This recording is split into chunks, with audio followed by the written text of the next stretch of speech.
Olá, alunos, eu sou o professor Manacias e nossa aula de hoje é sobre ciências. No nosso livro de ciências, especificamente, vamos estudar as páginas 44 e 45, lá onde fala o modelo atômico de Rutherford, que diz o seguinte: vimos neste capítulo que a matéria participa de fenômenos elétricos, né?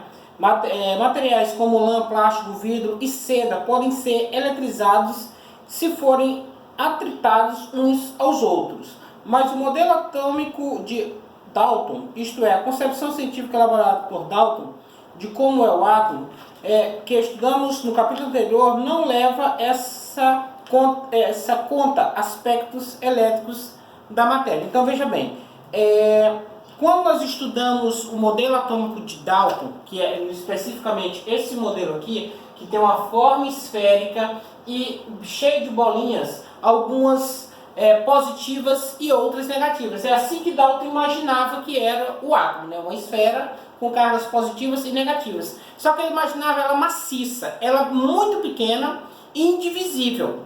É como partículas de água. Nós sabemos que o ar ele tem a questão da umidade. Existem partículas que nós não podemos ver, mas sabemos que elas estão lá. Então, essas partículas elas são líquidas, no caso do ar. Já no caso do átomo, imaginava elas sólidas. E hoje nós sabemos que a matéria, que o átomo ele não é sólido, ele é uma forma de energia. Ele não é simplesmente uma matéria, ele é uma forma de energia.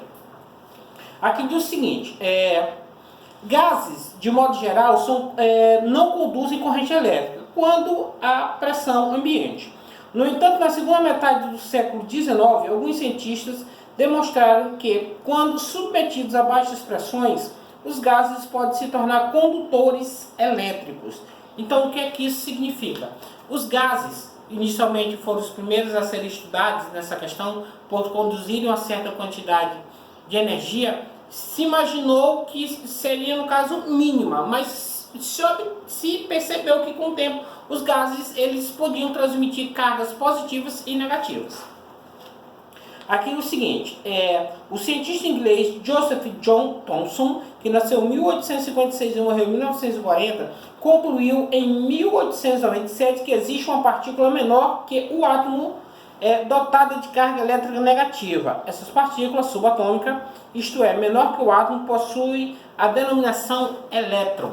Então o que acontece? O átomo ele tem uma partícula menor, ele foi descoberto que eles tinham partículas menores. Se imaginava anteriormente que ele era maciço, sólido, duro, depois se percebeu que ele tinha partículas menores ainda, né? Ele apenas se imaginava, Dalton apenas imaginava que tinha partículas, pequenas partículas sólidas, positivas e negativas, mas ele percebeu que essas partículas também eram formas de energia. Aqui é o seguinte: após essa descoberta, ficou evidenciado que um átomo não é invisível, diferentemente do que propõe o modelo de Dalton.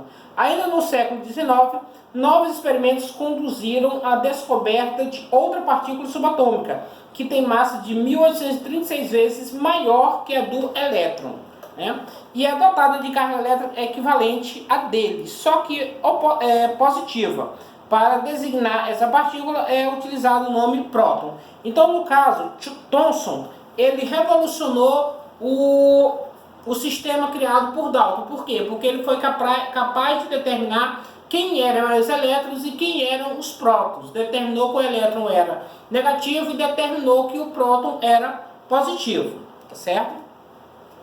Já em 1911, o cientista neozelandês Ernest Rutherford, que nasceu em 1871 e morreu em 1937, concluiu com base em evidências, experimentos que, primeiro ponto, o átomo não é maciço, ele apresenta muitos espaços vazios que precisam ser preenchidos. Observem, por exemplo, esse daqui é o modelo de Dalton e esse daqui é o modelo de Rutherford. Observe a diferença. Esse daqui é maciço e esse daqui, observe que ele tem espaços vazios em todas as suas formas. Esse daqui ele acreditava que era sólido e esse daqui especificamente matéria, sólido, matéria, e esse aqui nós sabemos que é uma forma de energia. Segundo ponto, a maior parte da massa de um átomo se encontra em uma pequena região central, que chamamos de núcleo, onde estão os prótons. Então veja bem, os prótons, digamos que sejam essas bolas essas bolinhas com círculo preto, sempre vão estar no centro do átomo, sempre. Certo? Então, Rutherford fez essa descoberta, que os prótons estão no núcleo. Aqui é o seguinte, terceiro ponto, a região ao redor do núcleo, que chamamos de eletrosfera, movimenta-se os elétrons. Então, no caso, os prótons que eram positivos ficavam no centro, segundo a descoberta de Rutherford, e os elétrons, esses pontos vermelhos, eles ficavam na periferia, que no caso seria a eletrosfera. Então, os prótons formariam o centro, o núcleo, porque eles não podem sair do núcleo, não podem se afastar do centro, e os elétrons ficavam nessas linhas chamadas de eletrosfera. Só que tem uma curiosidade muito interessante sobre a eletrosfera. Nós aqui, eu desenhei a eletrosfera, que são esses círculos, né, em volta aqui. Só que na realidade a eletrosfera ela é invisível. Nós não podemos ver a eletrosfera mesmo com equipamento especial. O que nós podemos determinar na eletrosfera são o movimento que o elétron faz. Ele sempre fica preso nesse movimento aqui. Esse X vermelho fica nesse movimento. Esse elétron nesse movimento. E esse neste movimento. Então o que acontece? O movimento que ele faz traça uma linha, não é que aquela linha seja visível, e simplesmente a gente traça porque é a órbita que ele realiza, certo? Quarto ponto, o raio da eletrosfera é milhares de vezes maior que o raio do núcleo. Então, por mais que eu tenha desenhado o núcleo do tamanho considerável, né, ele é muito pequeno, são pequenos pontinhos mesmo em relação à eletrosfera, né, porque o núcleo é muito menor. Aqui é o seguinte, o raio da eletrosfera é milhares de vezes maior que o do núcleo. Essas ideias constituem o modelo atômico de Rutherford. Então, o modelo antigo é o de Dalton, que é o primeiro modelo, e o segundo modelo é o de Rutherford, a partir das descobertas dos prótons e dos elétrons, do núcleo e da eletrosfera, né? Aí, em 1932, o inglês James Chadwick, que nasceu em 1891 e morreu em 1974, concluiu que existe outra partícula subatômica de massa muito próxima do próton, porém eletricamente neutra, ou seja, sem carga elétrica. Essa partícula é denominada nêutron. Os nêutrons localizam-se no núcleo do átomo juntamente com os elétrons. Então, nós podemos determinar o quê? Que Joseph John Thomson descobriu os prótons e os elétrons, e que o inglês James Chadwick descobriu o nêutron. Agora, o nêutron é neutro. Qual a relevância dele? Veja bem.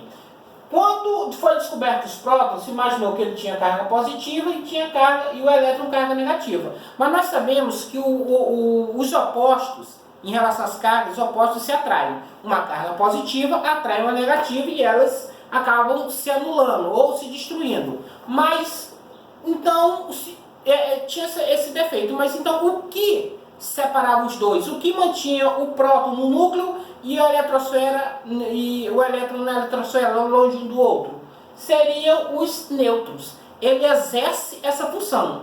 Imagine, por exemplo, uma luta. Dois lutadores. Por que esses dois lutadores não se matam? Porque esses dois lutadores têm um juiz no meio para separar. E o juiz sempre vai ficar de costas para o mais fraco e de frente para o mais forte. Então o que acontece? Como o próton é muito menor, tem carga positiva igual a do elétron, que é negativa, mas ele é muito menor. Então o elétron ele sempre vai estar junto do próton no núcleo. Vão estar sempre juntos, afastando o elétron. Dessa maneira, ele une ao próton, mas afasta o elétron, porque a tendência dos dois é se tocar, se anular, se destruir. Então o elétron faz essa separação. Se não houvesse, desculpa, o nêutron. Se não tivesse o nêutron, o próton e o elétron seriam se anular, certo? Aí aqui nós temos o seguinte, o que é que nós podemos determinar sobre o átomo? O seguinte, que ele existe duas partes. O átomo, inevitavelmente, ele tem duas partes, que é o próprio núcleo, onde temos a parte central, e a eletrosfera, que fica à periferia, que no caso é o movimento onde o elétron está preso. E sabemos também que o elétron ele possui três partículas, que é o próton, o nêutron e o elétron. O próton sendo positiva e o elétron sendo negativo e o nêutron sendo neutro mesmo. Ele não exerce carga nenhuma, tá certo? Duas partes, três partículas, certo? Agora vamos tirar uma pequena dúvida que diz aqui o seguinte, ó. A explicação da eletrização por atrito.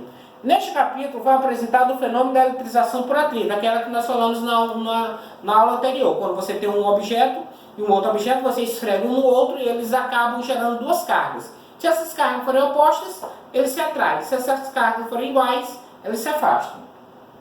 No qual dois materiais adquirem cargas elétricas e sinais opostos quando atritados um contra o outro. Como explica tal acontecimento? A explicação científica para a eletrização por atrito considera que quando dois materiais são atritados, alguns elétrons são transferidos de um para o outro. Então, no atrito, aquele que está carregado vai transferir carga para o que não está eletrizado, para o que não tem carga. E lembrando, quando essa carga é transferida, pode ser mesma carga ou carga oposta. Certo? Assim, por exemplo, quando um bastão de vidro é esfregado em um tecido de lã, alguns elétrons do vidro são transferidos para a lã. Antes da eletrização, ambos os materiais estavam eletricamente neutros, ou seja, tinham carga total igual a zero. Neles, o total de prótons, que são positivos, era igual ao de elétrons, que são negativos. Após a eletrização, um dos materiais ficará com mais elétrons do que prótons, no caso a lã, e terá, portanto, carga elétrica total negativa. Outro terá menos elétrons do que prótons. O vidro apresentará carga elétrica total positiva. Isso aqui é uma relação muito importante. Por quê? Quando nós transferimos, por exemplo, uma carga elétrica, não é que o próton vai e o elétron fica. Não. Sempre quem vai é o elétron. E o próton ele não sai do lugar. Sempre quem vai e quem volta é o elétron. O próton ele não é alterado, ele não sai do lugar. Se ele tem 4, ele vai continuar com 4. Agora, se ele tem 4 elétrons, ele pode ficar só com 1, ele pode ficar só com 2 e vai se juntar a outro ou pode voltar. Então, por exemplo, tem dois átomos iguaizinhos, do mesmo tamanho, né? Mesma quantidade de próton, mesma quantidade de elétron. Para que aquele outro fique mais negativo, os elétrons daqui saem para lá. Então ele vai ficar mais negativo e esse vai ficar mais positivo, porque ele vai ter mais prótons. Tá certo? Numa próxima aula a gente vai debater bastante sobre esse assunto. Agora vamos ver a questão da nossa atividade. Primeira questão. Quem criou o primeiro modelo atômico? Tá fácil, né? Falei muito sobre ele. Aí, segunda. Quem criou o segundo modelo atômico? No caso seria esse daqui, o que é o mais moderno. Tá bom? Terceira questão, quais as duas partes do átomo? Moleza, tá moleza. Quarta, quais são as 3 partículas do átomo? Também tá muito fácil. Quinta, como é chamada a parte central do átomo, onde ficam localizados prótons e nêutrons? Aqui especificamente é só uma palavra. A resposta. Sexta, como é chamada a parte periférica do átomo, onde ficam localizados os elétrons? É muito fácil. Sétima, como é chamada a partícula positiva do átomo? Oitava, como é chamada a partícula neutra do átomo?